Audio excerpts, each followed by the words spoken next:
राहू रे तू आभाळ आभाळ वादळ तुझं तू राजा आसमानीच बळ दावजी तू आभाळ आभाळ वादळ तुझं तू राजा आसमानीच बळ दावजी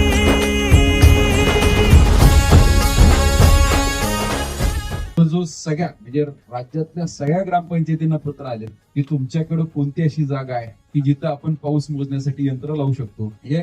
ज्या वेळेस एखादा मुद्दा योग्य पद्धतीने मांडला जातो त्याची तात्काळ कारवाई होते अशा सरकारमध्ये आपण काम करतोय. त्यामुळे तुम्ही जो शिव रस्त्याचा विषय मांडलाय मी नक्कीच बावनकुळे साहेबांच्या आणि जयकुमार गोरे साहेबांच्या कानावर तो विषय घालेल आणि आमची भूमिका आहे की मिळालेल्या सत्तेचा फायदा हा संपूर्ण मतदारसंघाला झाला पाहिजे आणि विकास कामं होत असताना कोणतीही गोष्ट डोक्यात न ठेवता आपण कामं करत राहिलो आणि याच